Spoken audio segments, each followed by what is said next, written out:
guru-guru hebat semuanya di Kecamatan Tabukan.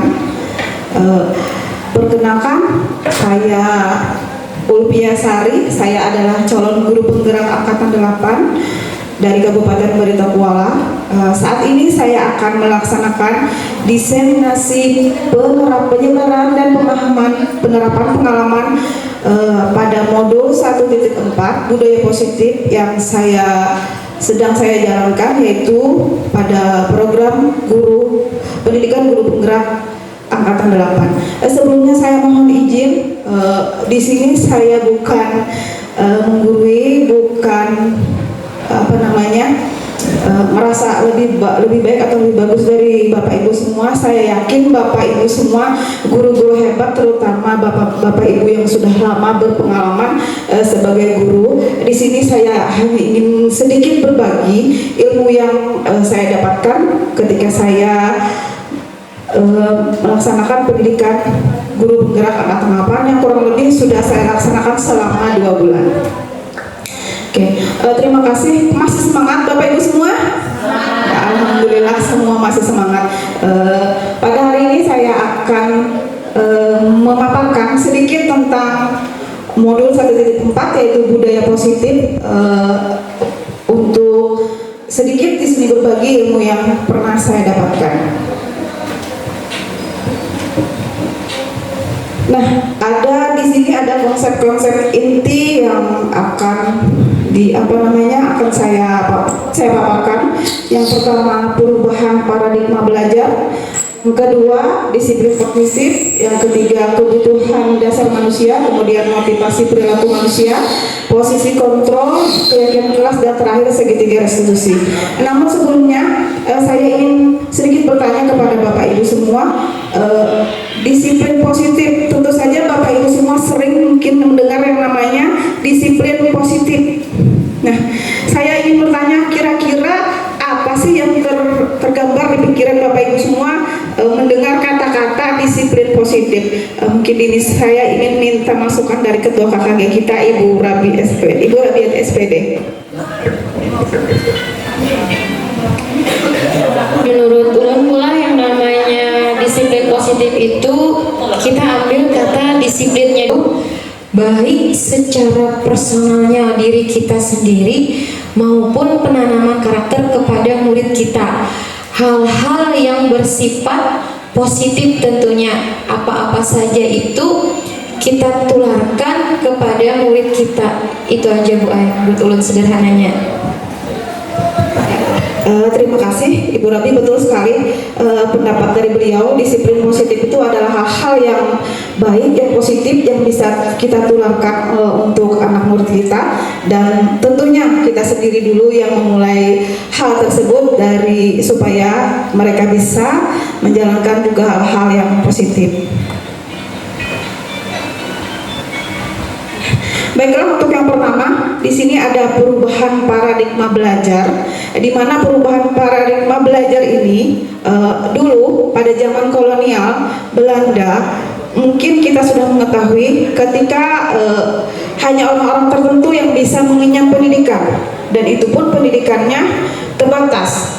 Mereka memberikan pendidikan kepada kita, kepada orang biasa, hanya untuk kepentingan mereka. Nah, sedangkan pendidikan paradigma baru yang sekarang digaung-gaungkan, yaitu kurikulum merdeka, adalah pendidikan yang bagaimana kita bisa berpisah pada murid untuk bisa menuntun murid itu untuk mencapai keselamatan dan kebahagiaan setinggi-tingginya, seperti pada modul 1.1 yang saya pernah pelajari, yaitu filosofi Ki Hajar Dewantara, di mana menurut beliau anak-anak itu terlahir seperti kertas putih, tapi ada sketsa sedikit-sedikit. Nah, di mana tugas guru kita sebagai guru kita yang akan menebalkan sketsa itu menjadi sebuah gambar yang luar biasa. Nah, inilah perubahan paradigma baru menurut Kemendikbud, yaitu pembelajaran berorientasi kepada pengembangan karakter yang sesuai dengan nilai-nilai Pancasila, yang akhirnya akan menciptakan pelajar Indonesia yang berprofil pelajar Pancasila. Mungkin pian-pian sering mendengar yang namanya profil pelajar Pancasila.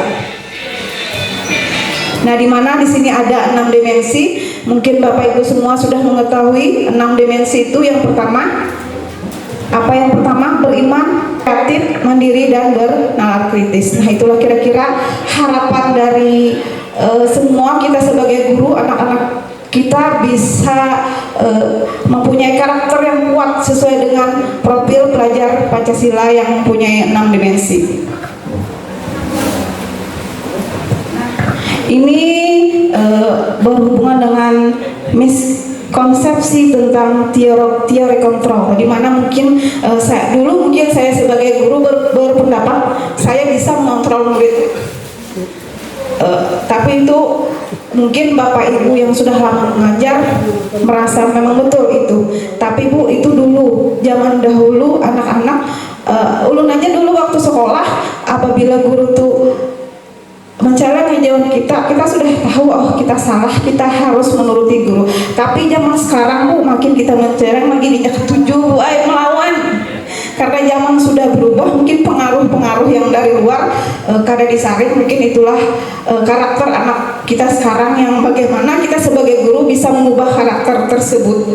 Kemudian ilusi bahwa kritik dan merasa bersalah mampu menguatkan karakter, itu malah apabila kita ini membuat anak murid kita merasa bersalah, mereka akan menjadi karakter yang kurang percaya diri, karena mereka merasa mereka itu, kenapa aku ini bisa membuat guruku ini seperti itu, padahal sebenarnya mereka itu, murid itu saya yakin mereka itu punya sesuatu yang di dalam dirinya itu sayang terhadap gurunya, karena kan kita tiap hari bersama-sama mereka. Tentu saja seorang guru itu punya nilai tersendiri untuk murid-muridnya. Nah, kemudian ilustrasi bahwa guru bisa mengontrol murid, bahwa orang dewasa berhak memaksa. Yang terakhir yang mungkin di sini harus kita bersama menanamkannya, bahwa ilusi bahwa penguatan positif, efektif, dan bermanfaat. Yang namanya penguatan positif itu ya artinya bila anak itu melakukan kesalahan, kita tidak boleh langsung menjudge dia itu tidak baik, karena apabila seorang melakukan kesalahan, tentu saja pasti ada sebuah sebab yang menimbulkan mereka melakukan suatu kesalahan.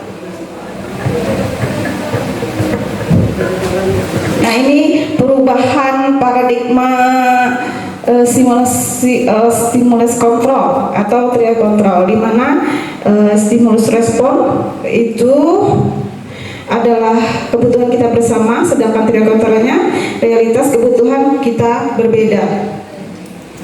Kemudian semua orang melihat hal yang sama, semua orang melihat gambaran yang berbeda. Tentu kita semua sudah paham, kita mempunyai satu orang pikirannya tidak sama dengan orang yang lain. Jangankan dalam sebuah kelas, kita pun mungkin dengan anak atau mungkin dengan pasangan kita mempunyai perbedaan. Apalagi anak-anak yang di dalam kelas, mungkin ada yang 30, ada yang 15. Nah, disitulah kita bagaimana kita bisa mengontrol semua mereka yang ada di sana untuk bisa mempunyai karakter yang positif. Kemudian perilaku buruk dilihat sebagai suatu kesalahan. Kemudian yang teori kontrolnya itu, semua perilaku itu memiliki tujuan. Kemudian orang lain bisa mengontrol saya, sedangkan teori kontrolnya adalah hanya saya yang bisa mengontrol diri saya sendiri. Saya bisa mengontrol orang lain dan Anda tidak bisa dikontrol oleh orang lain. Kemudian pemaksaan ada pada surat rujukan.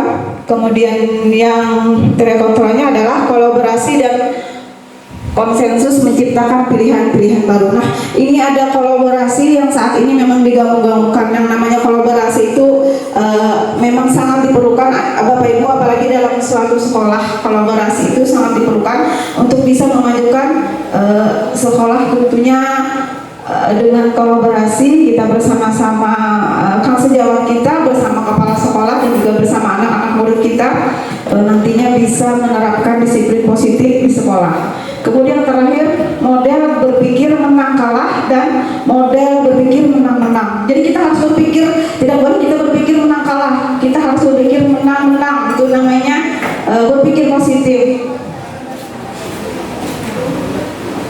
Ya, ini ada nilai-nilai kebajikan, contoh-contoh nilai kebajikan yang biasa yang kita sepakati bersama, lepas dari suku, bangsa, agama, bahasa maupun latar belakangnya. Di sana ada profil belajar Pancasila yang sudah dijelaskan tadi, yang ada 6 dimensi. Kemudian ada Ibo Primarials, program PEP tentang toleransi, rasa hormat, integrasi, mandiri, menghargai, antusias, empati, keingintahuan, kreativitas, kerjasama, percaya diri, dan komitmen. Dan keterampilan hidup atau skill yaitu dapat dipercaya, lurus hati, pendengar yang aktif, tidak merendahkan orang lain, dan memberikan yang terbaik dari diri kita. Nah, di sini ada kebutuhan dasar manusia.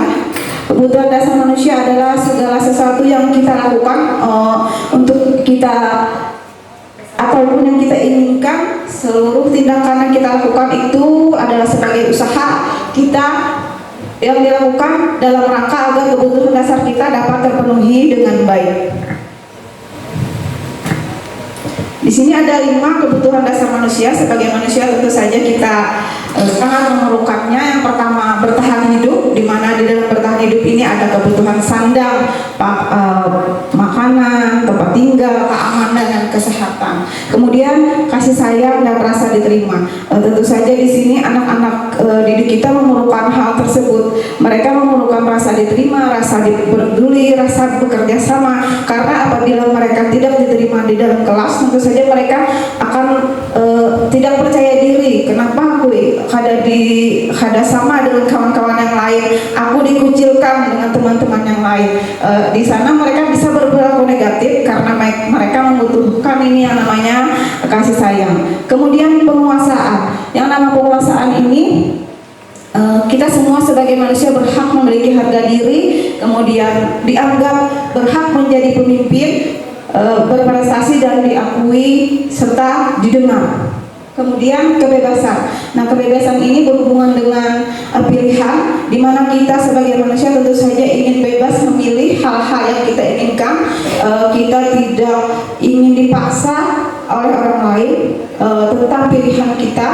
Di sana yang terakhir itu kesenangan. Nah, tentu saja kita semua sebagai manusia memerlukan kesenangan. Kesenangan ini bisa berhubungan dengan kegiatan bermain, humor, atau seperti kita menonton video-video yang lucu, kemudian merasa antusias dan tertawa. Tapi kalau kebanyakan tertawa bisa berbahaya, ibu, bapak-bapak. Nah, ini ada motivasi perilaku manusia, di mana motivasi adalah dorongan yang ada pada diri seseorang yang timbul tidak sadar atau tidak sadar untuk melakukan suatu tujuan tertentu. Ada 2 motivasi perilaku manusia, yaitu motivasi ekstrinsik dan motivasi intrinsik. Yang namanya motivasi ekstrinsik itu datang dari luar diri manusia. Contohnya seperti anak-anak melakukan melaksanakan suatu kegiatan karena mereka takut dihukum. Contohnya, anak-anak takut datang terlambat karena mereka menghindari hukuman atau ketidaknyamanan yang akan mereka terima sebagai akibat dari keterlambatan mereka. Kemudian bisa juga motivasi dari luar ini karena ada hadiah dan penghargaan. Nah, artinya anak-anak itu melakukan sesuatu karena mereka ingin dapat penghargaan, karena motivasinya datang dari luar. Sedangkan yang terakhir, motivasi yang paling bagus ini untuk kita tanamkan, yaitu motivasi intrinsik. Artinya motivasi itu datang dari dalam diri mereka sendiri karena mereka meyakini seyakin-yakinnya bahwa apa yang mereka lakukan itu adalah baik dan dapat memberikan mereka keselamatan dan akan dapat memberikan mereka untuk menjadi orang yang bisa dihargai, menghargai diri sendiri, karena nilai-nilai yang mereka percaya. Mungkin contohnya ketika kita memakai helm. Apabila kita memakai helm karena kita takut ada razia dari polisi atau menghindari razia, berarti motivasi itu Bapak Ibu datang dari luar. Karena kita hanya takut dengan razia. Tapi apabila kita yakin ketika kita memakai helm maka kita akan selamat. Nah, maka itu adalah motivasi yang datang dari dalam diri kita. Kita meyakini apabila kita memakai helm kita akan selamat. Nah, kira-kira gambarannya seperti itu Bapak Ibu. Motivasi yang ingin kita inginkan ada di dalam murid-murid kita ini, bahwa mereka melakukan sesuatu bukan karena takut pada hukuman dan bukan karena ingin dapat penghargaan, tapi mereka yakin nilai itu baik dan bagus untuk mereka. Nah, ini perbedaan antara hukuman, konsekuensi, dan restitusi. Kalau hukuman itu tidak terencana, murid tidak tahu apa yang akan terjadi, bersifat satu arah karena biasanya hukuman itu datang dari guru. Tiba-tiba dari guru, bukan suatu kesepakatan. Kemudian bisa juga berupa fisik dan psikis. Kalau fisik mungkin sebentar saja mereka lupa, tapi kalau psikis ibu-ibu ini berbahaya karena ada murid yang menyimpan di dalam hatinya.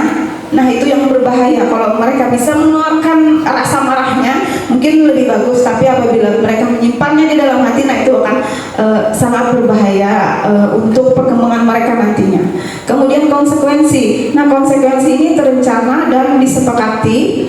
Konsekuensi ini murid tetap dibuat tidak nyaman, sedangkan kita harus sebagai guru harus selalu memonitor. Misalnya ketika anak-anak terlambat, kita sudah bersepakat dengan mereka bahwa jika kamu datang terlambat maka kamu akan berdiri di depan kelas selama 10 menit. Mungkin ketika mereka terlambat, mereka akan melaksanakan hukuman itu, namun mereka akan tetap merasa tidak nyaman, dan ini kita sebagai guru harus terus memantau mereka. Kemudian yang terakhir yaitu restitusi, adalah proses menciptakan kondisi murid untuk memperbaiki kesalahan.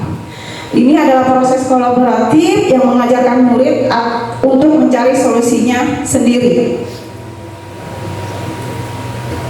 Nah, ada 5 posisi kontrol guru di sini Bu, di modul 1.4 yang ulun sudah pelajari. Yang pertama, posisi guru sebagai penghukum, yang kedua sebagai pembuat rasa bersalah, yang ketiga sebagai teman, dan yang keempat sebagai pemantau, dan yang terakhir yang paling diinginkan adalah posisi sebagai manajer. Nah, di sini ada video ilustrasi 5 posisi kontrol guru, bisa pian lihat bersama-sama.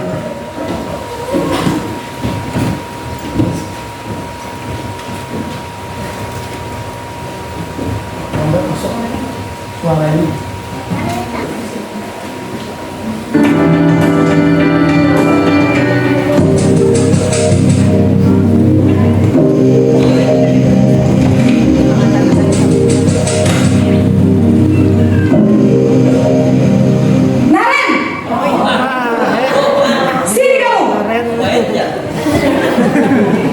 Selamat pagi Bu. Selalu terlambat.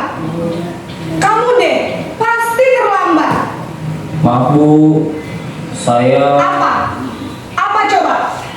Alasan kamu apa lagi? Kapan sih kamu tidak terlambat? Malas sekali ya kamu jadi anak. saya Dasar pemalas. Gak kapok-kapok sih kamu. Sudah berapa kali terlambat? Sana, kamu keliling lapangan basket 2 kali. kenapa saya harus keliling lapangan basket Bu? Kenapa? Kamu melawan ibu. Berani-beraninya jawab. Sudah terlambat, masih berani jawab pula. Sekarang, keliling lapangan basket 5 kali sekalian. Biar kapok. Cepat. Pergi sana ke lapangan basket.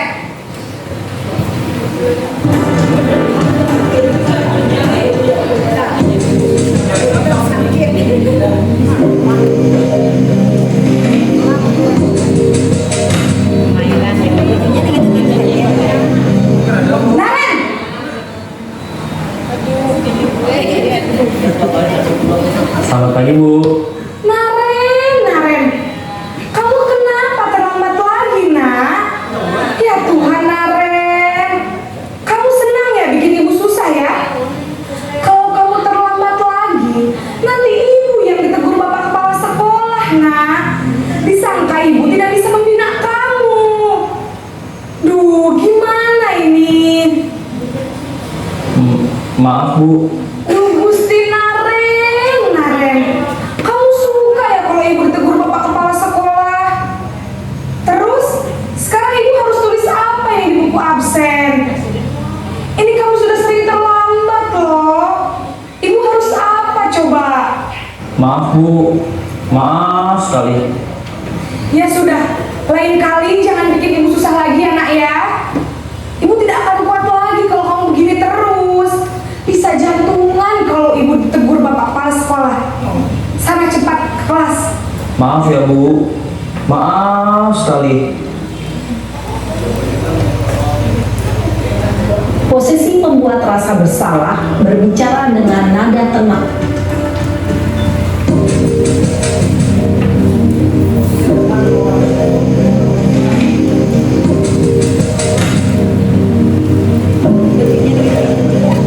Naren!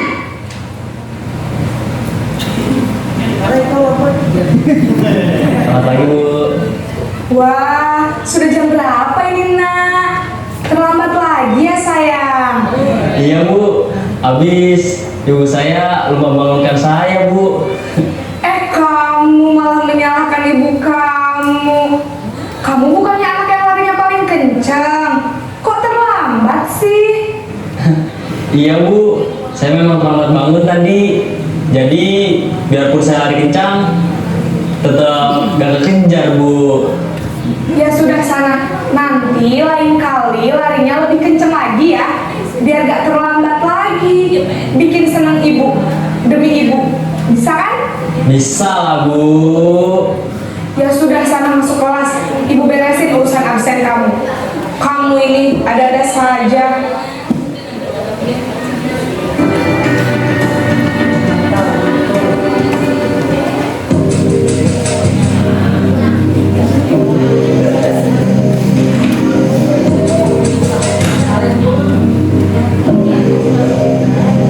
Naren!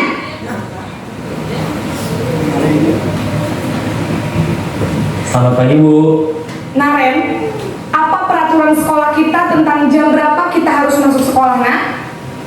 Kita harus di sekolah jam 7 Bu. Iya betul, sekarang sudah jam 7.20. Naren sudah tahu konsekuensinya jika terlambat hadir. Paham Bu. Saya harus tinggal kelas pas jam istirahat selama 20 menit. Iya benar, konsekuensinya demikian. Jadi nanti jam 9.30 pas istirahat, kamu harus tinggal di kelas, kerjakan tugas tambahan untuk ketertinggalan kamu, ya? Baik Bu.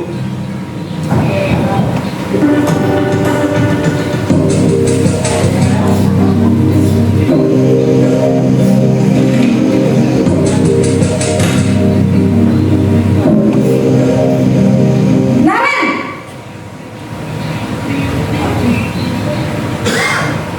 Selamat pagi Bu. Selamat pagi Naren.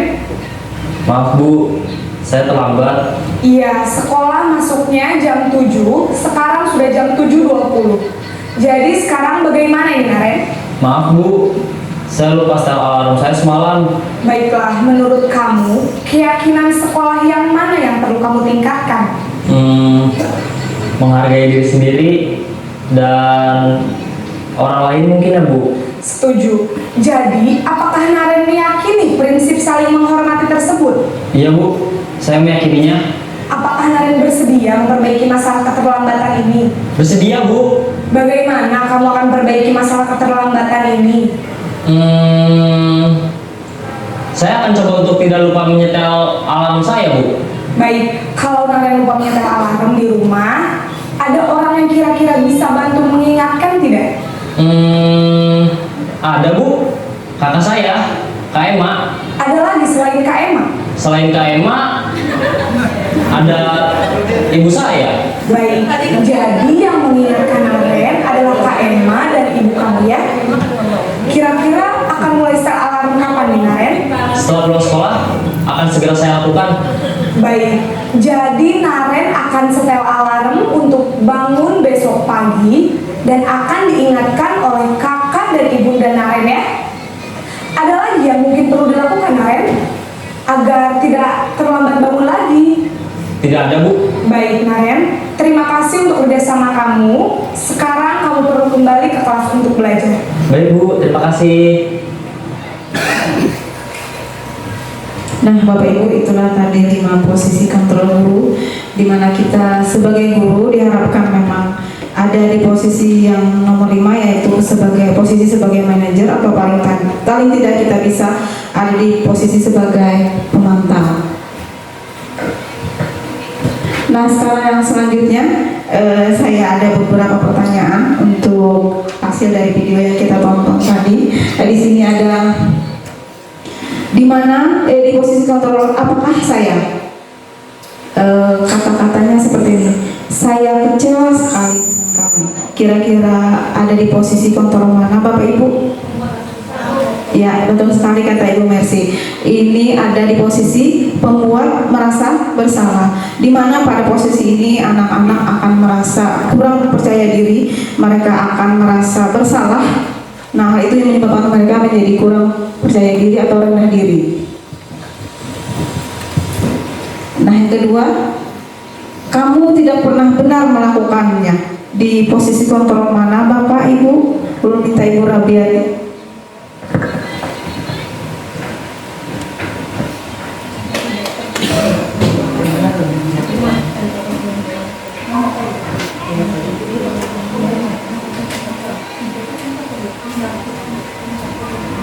Kamu tidak pernah benar melakukannya. Kalau dari video tadi, sepertinya nomor pertama, Bu, berada di hukuman. Betul sekali, Bu. Ini ada di posisi kontrol penghukum.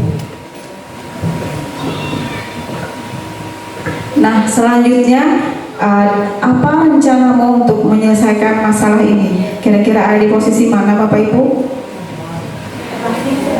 Iya, posisi manajer, betul sekali. Ini ada di posisi manajer, di mana di posisi ini murid akan mencari sendiri apa solusi dari kesalahan atau masalah yang dihadapinya. Nah, ini ayolah lakukan demi Bapak Ibu guru. Ya, tentu saja sebagai teman. Di posisi ini masih bagus Bapak Ibu apabila kita berada di posisi teman. Namun kekurangannya apabila di posisi teman ini murid menjadi tergantung kepada kita. Sehingga jika kita tidak ada, mereka akan kembali melakukan kesalahan karena kita sebagai temannya tidak ada. Dia merasa tidak ada yang melindungi. Kemudian yang terakhir, kamu tidak pernah mendapat nilai jika mengerjakan tugas. Nah, ini mungkin yang terakhir ini masih berada di posisi hukuman karena kita sudah menjudge anak itu tanpa kita mencari tahu kenapa dia, apa sebabnya dia tidak mengerjakan tugas. Nah, ini ada ice breaking Bapak Ibu. Ulun minta pian berbaris, ulun mohon izin memimpin ice breakingnya. Berbaris, yang laki-laki sama-sama laki-laki, yang perempuan sama-sama yang perempuan. Iya, Pak. Mungkin bisa berbaris di lorong-lorong ini Bapak Ibu. Yang laki-laki sama laki-laki, yang perempuan bisa berbaris juga dengan perempuan.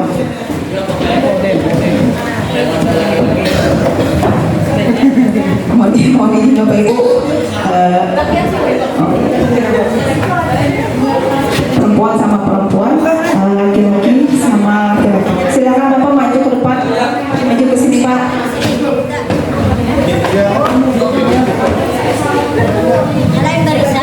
Sudah siapkah semuanya?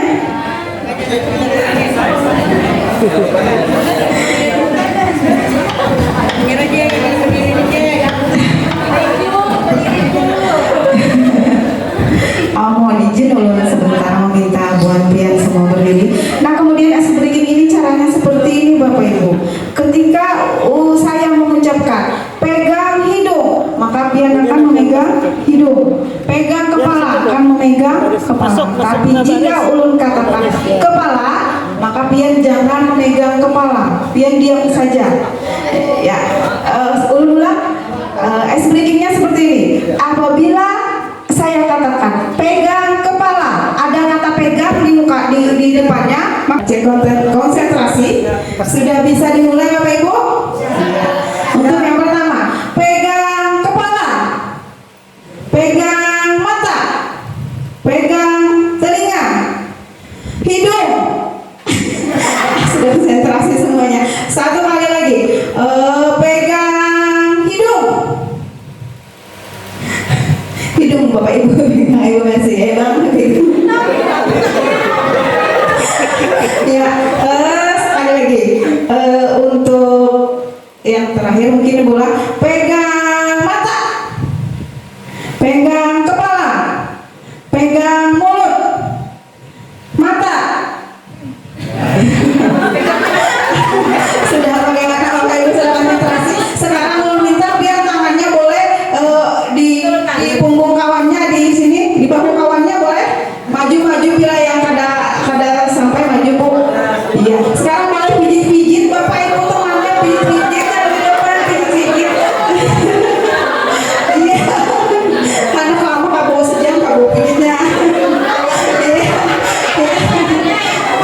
Sekarang boleh balik lagi ke belakang sana Bu, gantian temannya dipijit Bapak Ibu. Dirilekskan apa namanya semua urat-urat yang sudah tegak.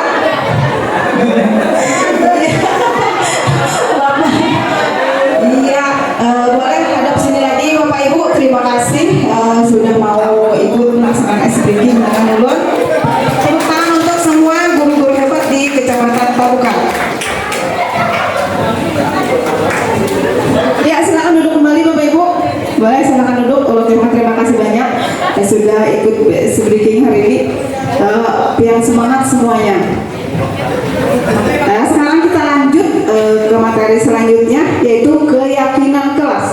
Mengapa keyakinan kelas bukan peraturan kelas? Nah, di situ mungkin yang namanya keyakinan kelas ulun pun hanya mendengarnya ketika melaksanakan kegiatan guru penggerak ini Bu. Karena dulu waktu sekolah ulun kada tahu yang namanya keyakinan kelas.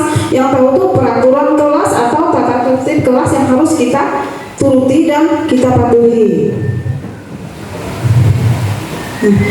Tadi kenapa keyakinan kelas, kenapa harus keyakinan kelas bukan peraturan kelas? Karena bila sesuatu itu datang dari dalam diri kita sendiri, kita yakin, anak-anak murid kita yakin, tanpa disuruh pun mereka akan melaksanakan apa yang sudah mereka yakini. Nah, di sini pembentukan keyakinan kelas itu kata-katanya di mana nanti di keyakinan kelas ini anak-anak sendiri yang ingin akan menyampaikan apa yang kelas impian seperti apa yang mereka inginkan.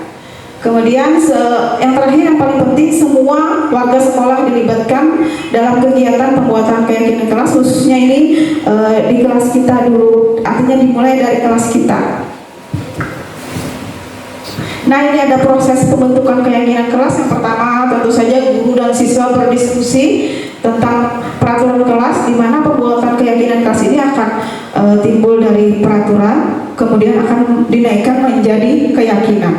Yang kedua, mereka akan merumuskan tentang peraturan kelas, kemudian peraturan kelas tadi jadi keyakinan, dan akhirnya akan ditempel di kelasnya masing-masing. Artinya mereka apabila mereka ingat oh itu keyakinan kelasku, dan mereka akan melaksanakannya karena mereka itu datang dari mereka sendiri. Nah, ini ada video ulun mencoba membuat keyakinan kelas di kelas 2, di mana memang apabila di kelas rendah ini Bu, kita perlu energi yang ekstra untuk mereka karena memang anak-anak itu kodratnya bermain, mereka suka bermain. Nah, di sini ulun mencoba membuat, mudah-mudahan ini banyak sekali kekurangannya dan mungkin bisa jadi inspirasi untuk kita semua. Silakan Bapak Ibu guru ditonton.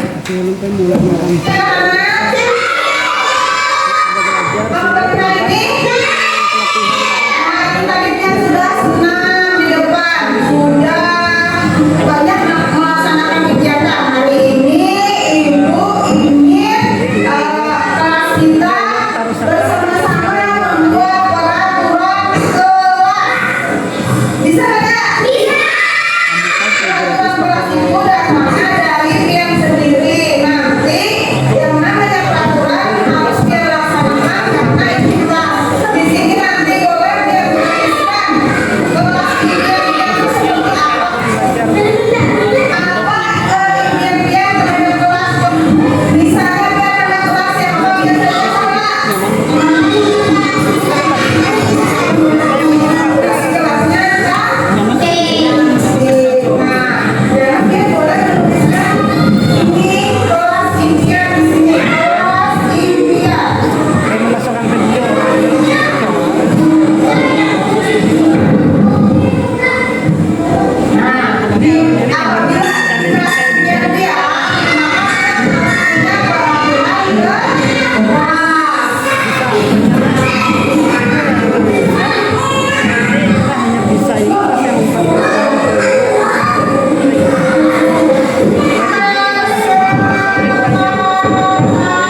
Oh, silakan Sarah. Kalau Naura belum. Tempel langsung, itu kan ada labnya di belakang. Silakan Naura, kok Sarah tempelnya. Oh, pakai HP ya?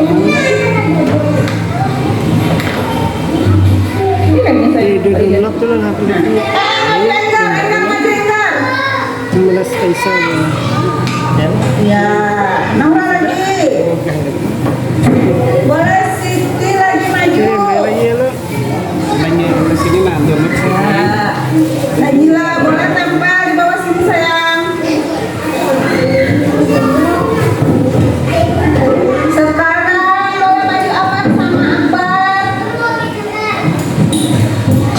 Yang lainnya boleh duduk dulu. Ya, supaya temannya bisa menempel, yang lainnya boleh duduk. Bisa? Kita sudah bulit jadi bisa. Ya kan? Ini sudah Ya. bukan aja belum, ya kami sudah bukan ya. Pokoknya satu materi lagi belum dapat ke sini ya. Mas tulis kami tulis jawabnya. Ya ini lah Pak di Play Store dulu lah. Ada lagi ada.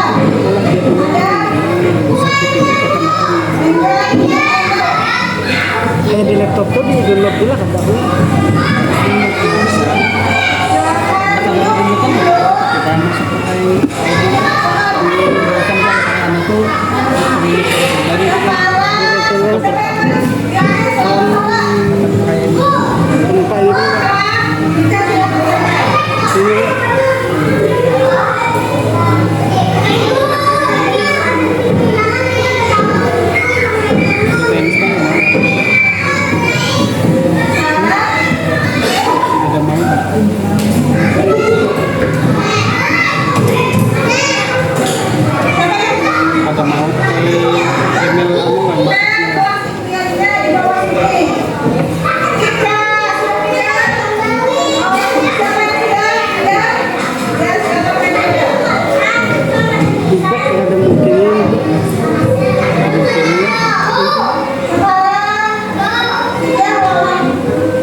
Sudah ya katanya Pak.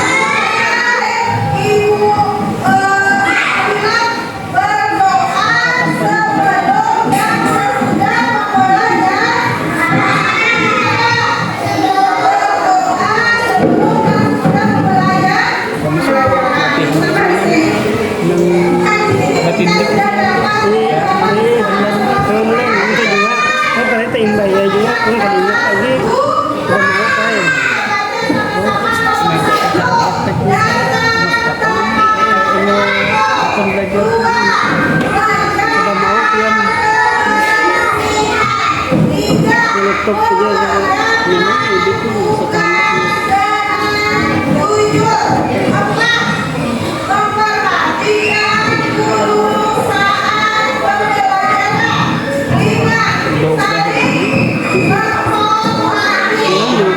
cuman di HP ini, cuman di HP itu berubah di komputer lah, paksa menyimpan file dulu di ini yang mana?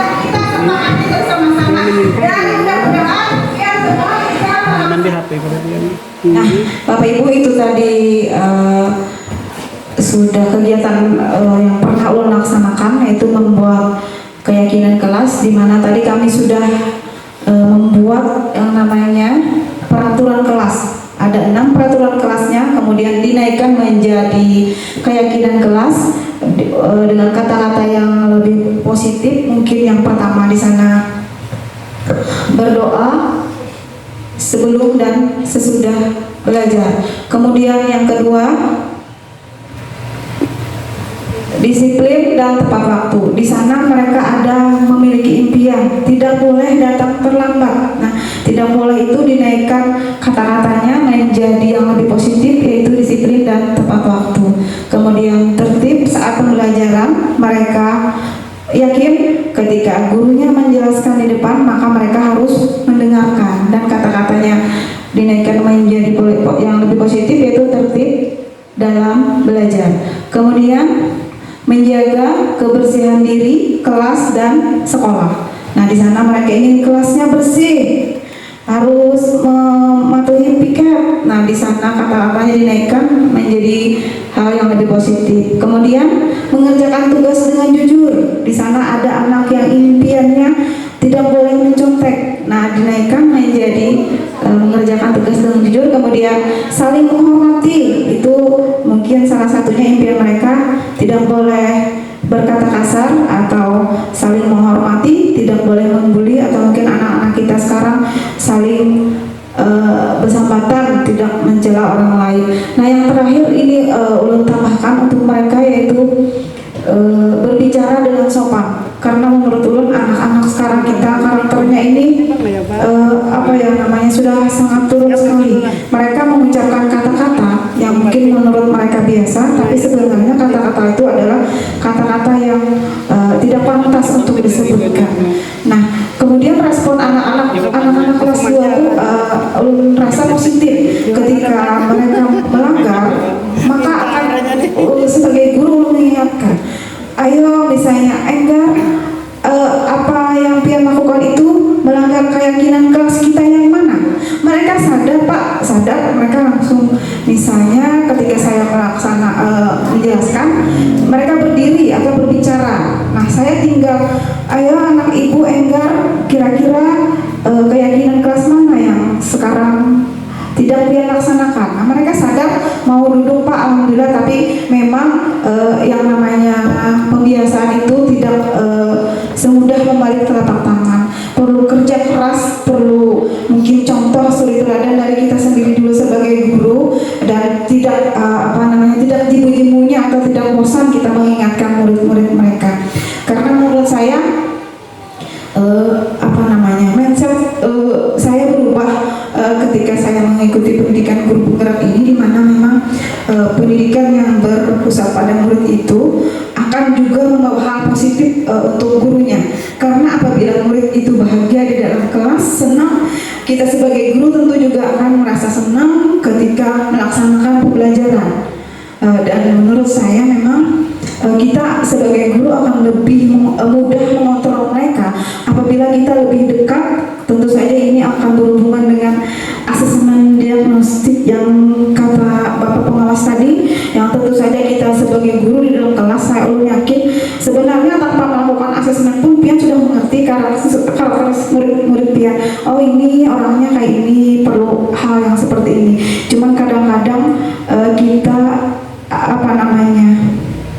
itu bukan tidak menumik, tidak ada dokumentasinya, padahal sebenarnya itu sudah kita lakukan.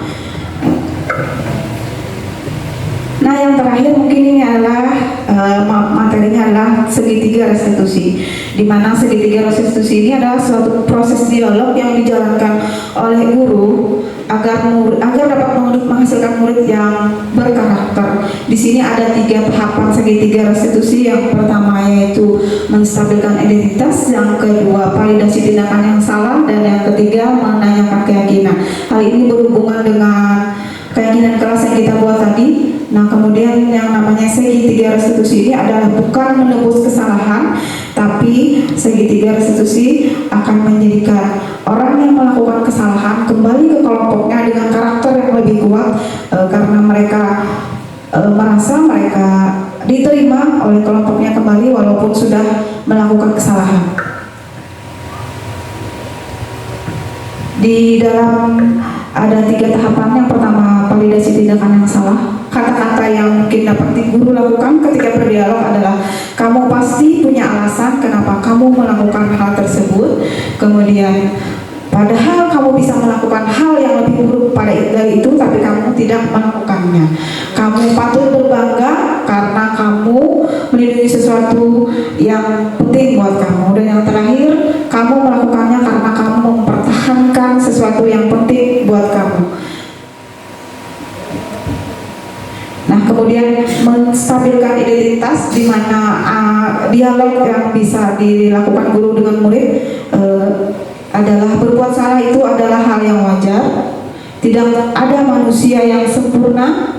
Ibu bapak guru juga pernah melakukan kesalahan. Kemudian ibu bapak guru bukan ingin mencari siapa yang salah, tapi ingin mencari solusi dari kesalahan yang kamu lakukan agar nanti kamu tidak berbuat kesalahan yang sama. Dan yang terakhir, kamu berhak merasa begitu.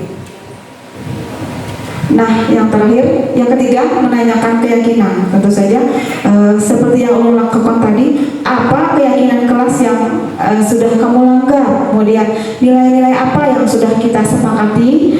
Seperti apa gambaran kelas yang ideal menurut kamu? Atau kamu ingin menjadi orang yang seperti apa? Dimana dalam tahapan segitiga institusi ini tergantung dari suasana apa masalahnya. Memang tidak harus ketiganya kita laksanakan, tapi tergantung dari masalah yang ada. Nah, ini ada juga video segitiga diskusi yang saya laksanakan bersama murid saya kelas 2, yaitu Zakia Bilkis. Mudah-mudahan Bapak Ibu masih bersedia menonton video yang saya tayangkan. Selamat pagi, Bu. Sudah istirahat, Nak? Sudah. Jadi, tahu tidak kenapa Ibu Upia panggil ke sini hari ini? Tidak tahu, Bu. Tidak tahu. Bilkis, tadi ketika di kelas Ibu Upia melihat Bilkis, ketika kita tadi mengerjakan soal, Bilkis berusaha melihat jawaban temannya. Tadi kan temannya di sebelahnya salah. Nah, Bilkis berusaha melihat jawaban salah atau mencontek. Betul tidak, Bilkis? Betul, Bu. Betul. Mencontek itu berbuat baik atau tidak, Nak? Tidak baik. Nah,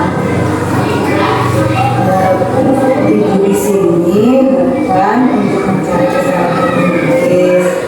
Setiap manusia, Ibu tahu setiap manusia pasti pernah melakukan kesalahan. Ibu juga pernah melakukan kesalahan. Pada hari ini Bilkis melakukan kesalahan dengan mencontek. Nah, Ibu mengerti pasti Bilkis punya alasan kenapa Bilkis melakukan hal itu. Coba ceritakan pada Ibu. Kenapa Bilkis mencontek? Kemarin saya tidak belajar, Bu.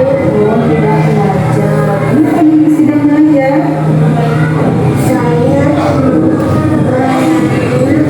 main game di HP.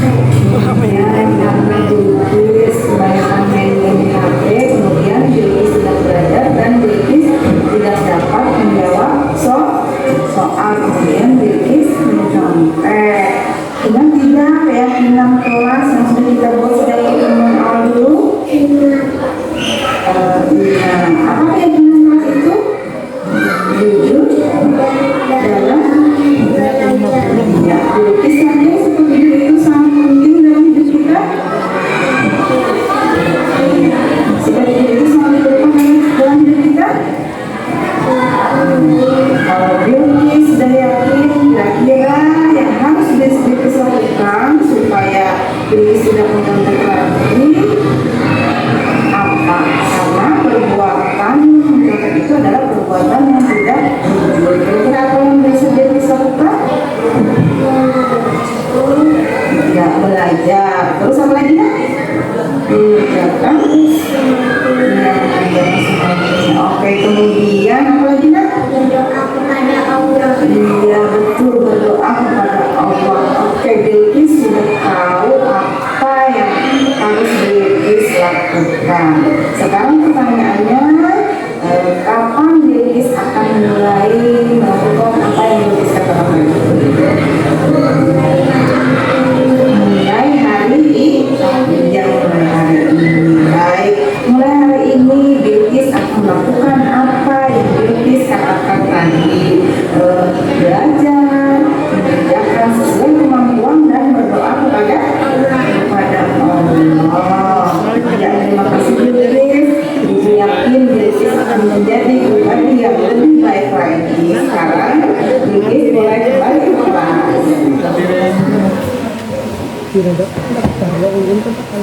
Nah, itulah tadi video penerapan segitiga restitusi yang pernah ulun lakukan, di mana ini kasusnya Ananda Bilkis ketika melaksanakan tugas dia berusaha mencontek jawaban temannya.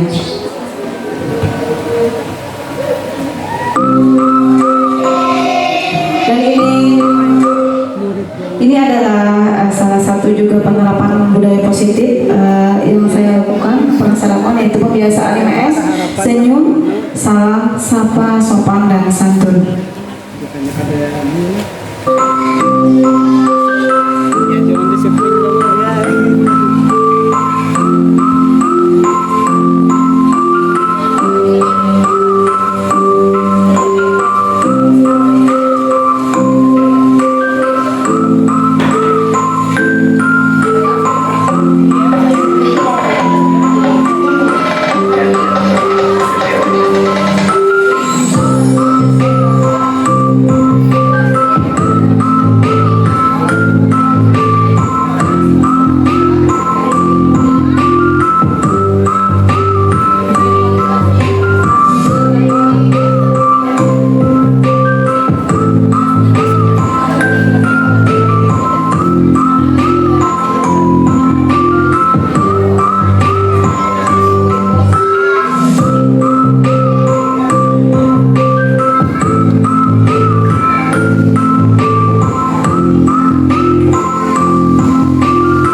Mungkin hal itu memang sudah biasa, sudah biasa Ibu Bapak lakukan, tetapi itu salah satu bagus untuk penerapan budaya positif, di mana apabila kita menyapa mereka dengan senyum, mungkin hari-hari selanjutnya mereka juga akan lebih semangat belajar, karena memang apabila kita menghargai murid, mereka juga akan menghargai kita. Itu namanya pembelajaran yang mungkin bukanlah berpihak pada murid, di mana di guru penggerak ini kami diajarkan apapun yang dilakukan oleh seorang guru itu tidak lepas dari hanya untuk murid dan murid. Saya pun sebagai guru mungkin memang belum bisa secara maksimal menerapkannya, tapi mudah-mudahan bisa lebih baik, bisa menerapkannya secara berkelanjutan. Karena memang melaksanakan itu tidak semudah menarik telapak tangan tadi ya Bu, yang seperti yang Allah sampaikan. Nah, mungkin ini juga sering Pian lakukan Bapak Ibu lah, ya, berdoa sebelum dan sesudah pembelajaran juga merupakan salah satu budaya positif di sekolah.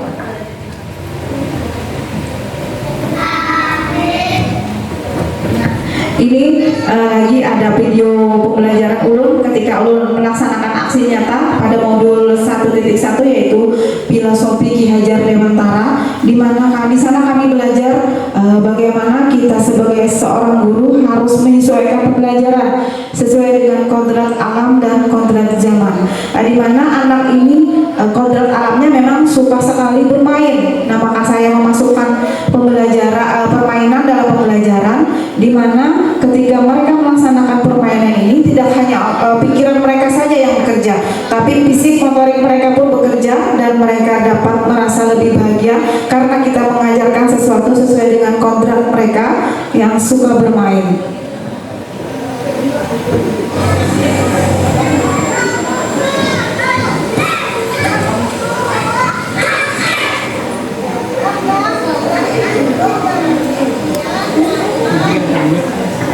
Ini Bapak Ibu, materinya adalah materi kelas 2 tentang jam, di mana saya menggunakan lingkungan sekitar aja Bapak Ibu. Saya gunakan dua buah sapu, dan 2 orang anak disuruh memperagakan jarum panjang dan jarum pendek.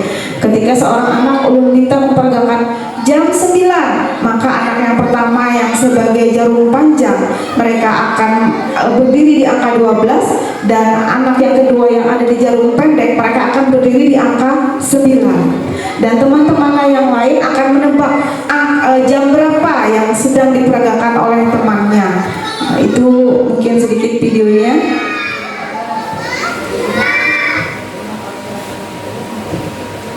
Nah, ini mungkin sudah sering juga dilakukan oleh anak-anak kita, menjaga kebersihan dengan membuang sampah pada tempatnya.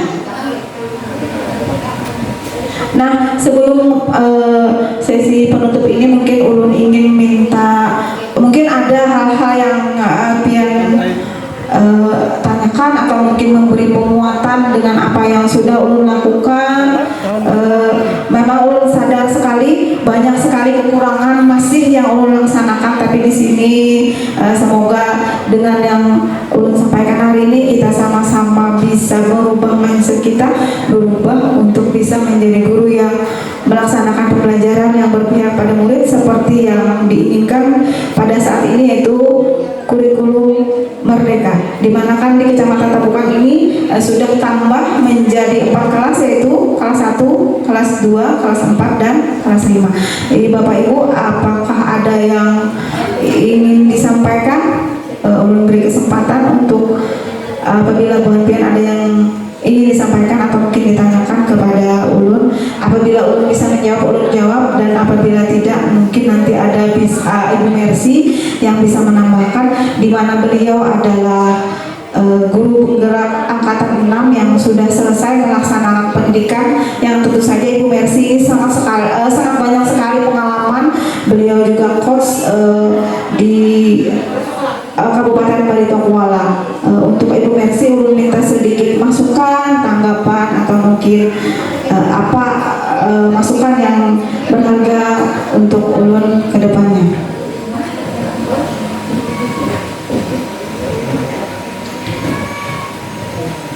Ya, terima kasih untuk Bu Pia atas waktu dan kesempatan yang sudah diberikan. Di sini kita sama-sama saling belajar, karena seorang guru tidak berhenti untuk belajar meskipun sudah kita sebagai guru statusnya sekarang, karena kita terus berkembang mengikuti perkembangan zaman, teknologi terus berubah, terus kita harus upgrade diri, karena teknologi bisa dijalankan dengan guru yang maksimal. Tanpa guru yang baik, teknologi tidak akan terjadi. Meskipun teknologi saat ini luar biasa, tapi tanpa dibuat dari kita, guru yang perlu belajar, itu akan kesulitan kalau misalkan tidak mengikuti perkembangan zaman. Terus belajar dan semangat buat Ulpia dan teman-teman di Kecamatan Tabukan, tetap upgrade diri untuk pengembangan dirinya, apalagi sekarang telah dibuka untuk pendaftaran guru penggerak angkatan 10. Semoga dari Kecamatan Tabukan akan menambah dari guru penggerak lagi. Ya, terima kasih. Terima kasih Ibu Mercy.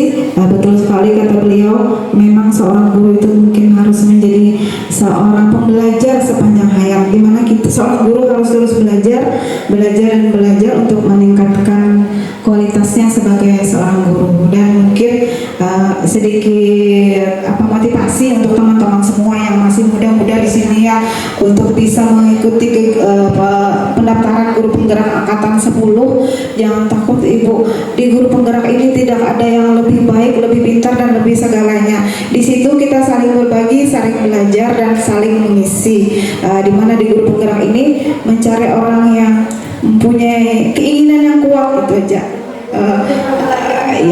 Memimpin pembelajaran di dalam kelas terutama. Jadi jangan ada mindset di lapian guru penggerak karena diangkat jadi kepala sekolah apa yang kemudian tidak Bapak Ibu guru. Mindsetnya kita ikut guru penggerak karena kita ingin menjadi guru yang lebih baik. Kita ingin memimpin pembelajaran di kelas kita. Kita ingin menuntut siswa kita untuk mendapatkan keselamatan dan kebahagiaan setinggi-tingginya, seperti yang ada di filosofi Ki Hajar Dewantara. Nah, sekarang sampai pada penutup. Mungkin di penutup ini dalam penerapan disiplin positif tentu guru harus memiliki kepribadian personal dan sosial yang baik, di mana guru harus merefleksi diri. Refleksi itu artinya kita bisa mengevaluasi di mana kekurangan kita yang harus kita tutupi dan di mana kelebihan kita yang harus kita tingkatkan, agar pembelajaran selanjutnya kita bisa menjadi yang lebih baik. Dan guru itu harus bisa menjadi manajer yang dapat menuntun muridnya menjadi insan mandiri, merdeka, dan bertanggung jawab. Ya, tadi sesuai profil pelajar Pancasila yang ada memiliki 6 dimensi. Nah, demikianlah Bapak Ibu,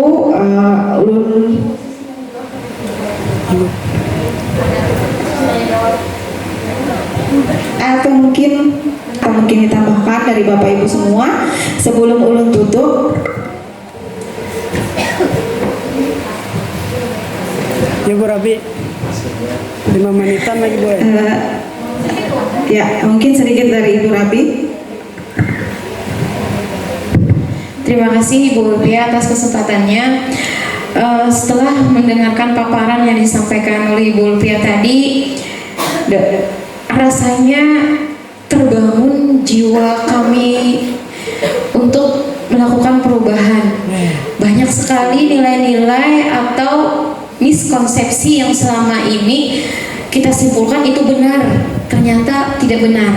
Nah, jadi ke depan bagaimana sih kita mempersiapkan diri untuk menjadi calon-calon guru penggerak berikutnya? Apa saja yang perlu kami siapkan dan bagaimana mempersiapkannya tersebut? Karena kan yang diketahui kawan-kawan di sini uyuh, lelah, dan sebagainya seperti itu. Nah, mungkin Ibu Mercy dan Ibu Ulpia bisa berbagi. Tidak seperti itu, mungkin ada miskonsepsi yang tidak pas sepertinya. Jadi membuat kawan-kawan di sini tuh takut. Padahal sebenarnya di Tabukan ini guru-gurunya luar biasa Bu, luar biasa. Contohnya sudah kita alumnikan, ada Ibu Mercy, ada Bapak Edi Hartono, kemudian selanjutnya ada Ibu Ulpia, kemungkinan lagi selanjutnya nanti akan ada lagi yang banyak seperti itu.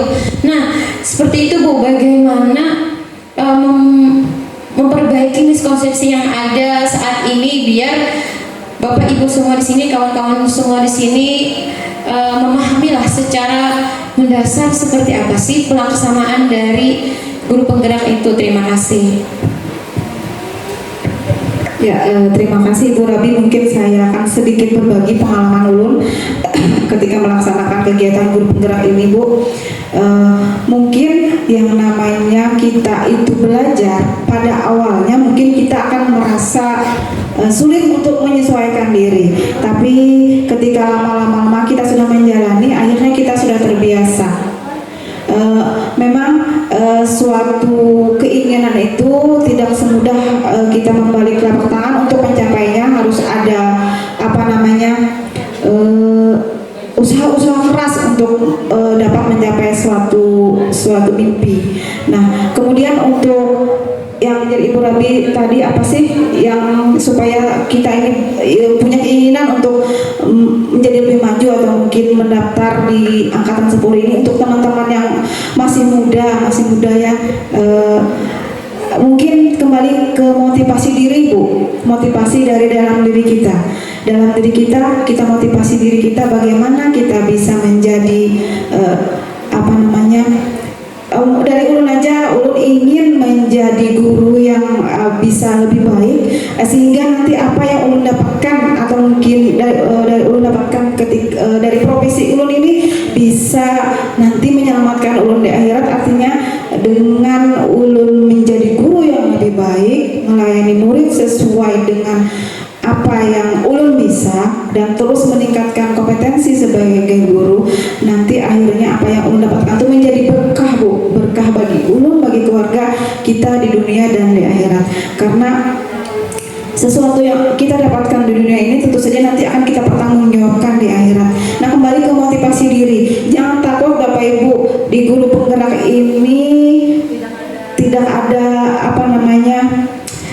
saling lebih baik tidak. Yang ada di guru penggerak ini adalah semua guru-guru yang ingin belajar bagaimana bisa memajukan pendidikan, tentu saja khususnya di sekolah kita dulu, mungkin di kelas kita dulu, kemudian di sekolah kita, dan mudah-mudahan bisa menularkan di sekolah di Kecamatan Tabukan. Dan ulun yakin guru-guru di Kecamatan Tabukan ini, apalagi ini yang banyak yang muda-muda yang bisa teknologi. Ulun yang artinya ulun ini mengakui aja, ketika kita berada di guru penggerak, disitulah motivasi. Yang asalnya tidak bisa harus bisa dan akhirnya bisa.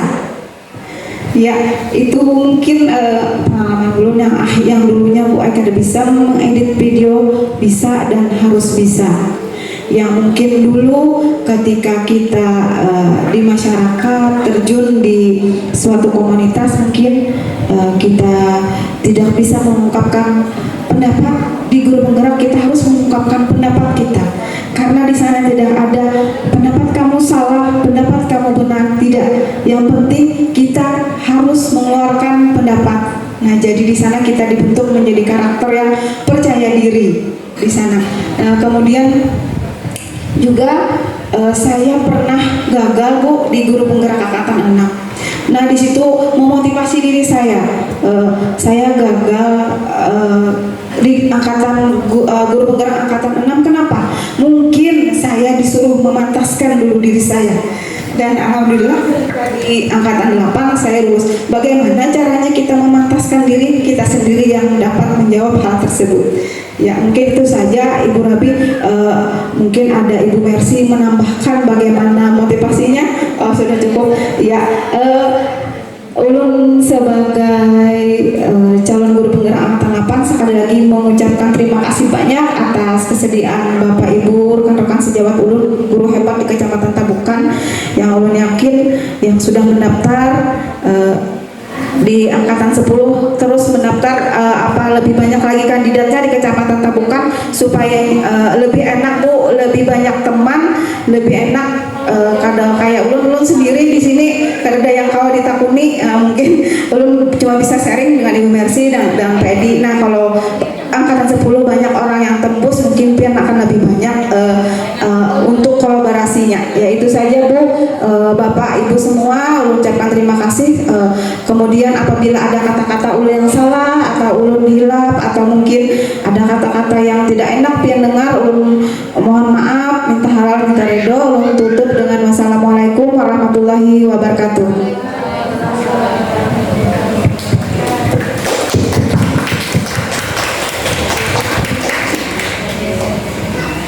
Terima kasih kepada Ibu Biasari SPD atas penyampaian materi-materinya tadi.